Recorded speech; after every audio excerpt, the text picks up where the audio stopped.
اور کاف کے اوپر تنوین ہوگی اور مفعولن کے وزن پہ مخلوقن۔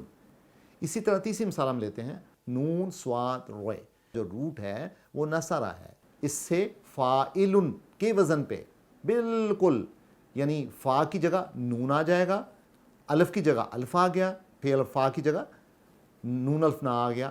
اس کے بعد ہم نے آئین کی جگہ، جس کو کلمہ عین بولتے ہیں، سواد کے نیچے زیر آ گئی، کسرہ آ گیا، یہ بن گیا ناصر، اور لام کی جگہ رے آ گیا، تو فاعل ان کے وزن پہ بن گیا ناصرن۔ اس کا مطلب ہوگا مدد کرنے والا، اور اسی سے اگر ہم مفعول بنانا چاہیں وہ بنے گا منصورن۔ کیوں منصورن کیوں بنا؟ ناصرن تو ڈیفرنٹ ہے، ناصرن فاعل کے وزن پہ ہے، منصورن مفعول ہے اور مفعولن کے وزن پہ ہے۔ منصورن کو میچ کریں آپ مفعولن کے وزن پہ، میم کے ساتھ میم آیا، فا کے ساتھ نون آیا، اور آئین کے ساتھ سواد آیا، واو کے ساتھ واو آئی، اور لام کے وزن پہ رے آیا، ٹھیک ہے؟ تو لہٰذا نصرہ کے وزن پہ بنے گا منصورن، اور یہ کیا ہوگا؟ مفعول ہوگا، اور مفعول کا ترجمہ کیا ہوگا؟ جس کی مدد کی گئی، کیونکہ اس پہ فاعل نے اپنا کام کیا ہے۔ اچھا، اسی طرح ہم ایک اور لفظ دیکھ لیتے ہیں، ذکرہ، ذکر کرنے کو کہتے ہیں، تو اس سے فاعل کے وزن کیا بنے گا؟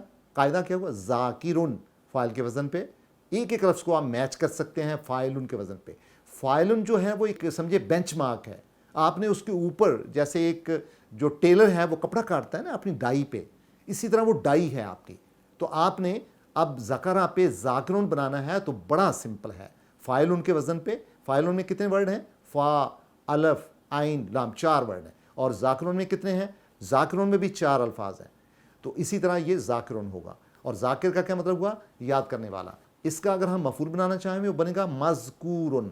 اس کی ڈائی کون سی ہے؟ مفعولن اس کی ڈائی ہے، تو ہم نے ذکرہ سے اس کی ڈائی کے عین مطابق اتنے ہی لفظ ہیں، لیکن ظاہر ہے اس کے اپنے لفظ ہیں چونکہ اس کے الفاظ ڈیفرنٹ ہیں روٹ میں، تو یہ بنے گا مذکورن، جس کا ذکر کیا گیا۔ تو ناظرین جو باقی مثالیں ہیں یہ قرآن حکیم سے الفاظ لیے گئے ہیں۔ ساجدن، سجدہ کرنے والا فاعل ہوگا سجدہ سے، اور اس سے مسجودن، جس کو سجدہ کیا گیا، اور اسی طرح غافرہ، معاف کرنے والا یا پروٹیکشن کرنے والا، اس سے فاعل ہوگا غافرن یعنی بخشنے والا، اس سے مغفورن اس کا مفعول ہوگا جس سے بخش دیا گیا ہو۔ اسی طرح ہم کہتے ہیں شاربن، پینے والا، شرابہ سے ہے، یہ فاعل ہے، اسی سے مشروبن مفعول ہے جسے پیا گیا۔ اسی طرح ضربہ، مارنے کو کہتے ہیں، داربن اس کا فاعل ہوگا اور اس کا مفعول ہوگا مضروبن جسے مارا گیا۔ ظلمہ، ظلم کرنے کو کہتے ہیں، ظالمن سے فاعل ہوگا اور اس کا مفعول ہوگا مظلومن۔ اور نظرہ، ناظرن، اسی طرح منظورن اس کا مفعول ہوگا یعنی جسے دیکھا گیا، اور ناظرن دیکھنے والا۔ حافظن، حفاظ کرنے والا، حافظہ سے ہے، اور محفوظن جس کی حفاظ کی گئی ہو۔ اسی طرح راحمن، رحمہ سے، اور مرحومن جس پہ رحم کیا گیا ہو۔ تو ناظرین یہ جو باقی آپ کے سامنے اگزامپلس ہیں وہ آپ دیکھ سکتے ہیں، ان کا بھی یہی فارمولہ ہے، حامدن، شاہدن، عاملن، قابلن، کارہن، یہ سارے فاعل ہیں اور فاعلن کے وزن پہ ہیں، اور ان کا مطلب یہ آپ پڑھ سکتے ہیں۔ اور ناظرین یہ جو جتنے بھی الفاظ ہیں یہ آپ دیکھ سکتے ہیں فاعلن کے وزن پہ فاعل ہیں، مفعولن کے وزن پہ مفعول ہیں، ان کی روٹس بھی دے دی گئی ہیں، یہ ثلاثی مجرد ہیں، یعنی ان کے بیسک ورڈ میں 3 الفاظ ہیں، اور جب ہم نے فاعل اور مفعول بنائے تو اکارڈنگلی فاعل اور مفعول کے مطابق ان میں الفاظ میں اضافہ ہو جائے گا۔ تو ناظرین جو اس میں مبالغہ ہے یہ بھی ظاہر ہے فعل سے نکلتا ہے۔ ناظرین اس میں مبالغہ کی مثال دیکھی جا سکتی ہے، ناقۃ حمولۃ، یعنی ایسی اونٹنی جو لدی ہوئی ہو، تو اس میں حمولۃ دیکھ سکتے ہیں، یہ حملہ سے نکلا ہوا ہے، فعل سے نکلا ہوا ہے۔ زائد جہول، یعنی زید جو کہ جاہل ہے، تو یہ جہالہ سے نکلا ہوا ہے، جہول، اور یہ اس میں مشتقہ ہے، اس میں مشتق ہے۔ اور اسی طرح خالد علامۃ، خالد علامۃ یہ علامہ سے نکلا ہوا ہے اور اس میں مشتق ہے۔ اسی طرح ناظرین اس میں تفضیل کی ہم مثالیں دیکھتے ہیں، اس میں تفضیل بھی اس میں مشتق ہے، اور مثال کے طور پہ قرآن حکیم کی آیت ہے سورہ قاف کی، وَنَحْنُ أَقْرَبُ عَلَيْهِ مِنْ حَبْلِ الْوَرِيدِ، تو اس میں آپ دیکھتے ہیں اقربو جو ہے قرابہ سے نکلا ہوا ہے، تو یہ اس میں مشتق ہوا۔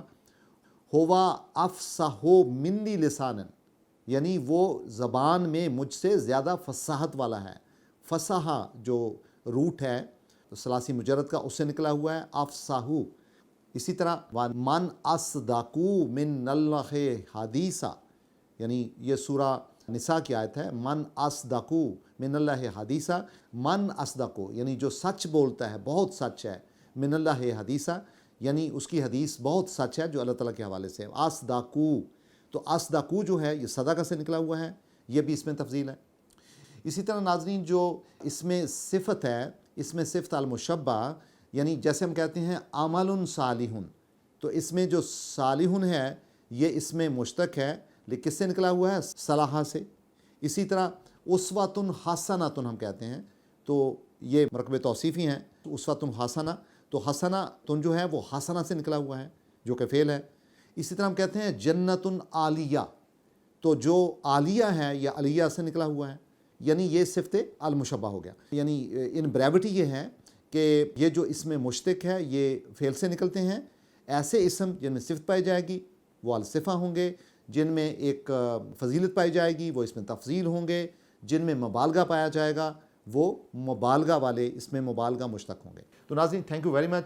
اب آپ کا ہوم ورک یہ ہوگا کہ آپ قرآن حکیم پڑھتے ہوئے آپ جو فاعل اور مفعول ہوں گے الفاظ وہ نکالیں گے، اور جو فاعل اور مفعول کے وزن پہ ملیں گے، اور وہ یقیناً آپ دیکھ سکتے ہیں قرآن حکیم پڑھتے ہوئے 10 ایسی مثالیں نکالیں جس میں آپ اس میں فاعل الگ لکھیں اور اس میں مفعول الگ لکھیں۔ اس سے آپ کی ایک سینس کریٹ ہوگی فاعل اور مفعول کو پہچاننے کی، اور ایون اس کو ثلاثی مجرد کے روٹ سے بنانے کی بھی۔ Thank you very much.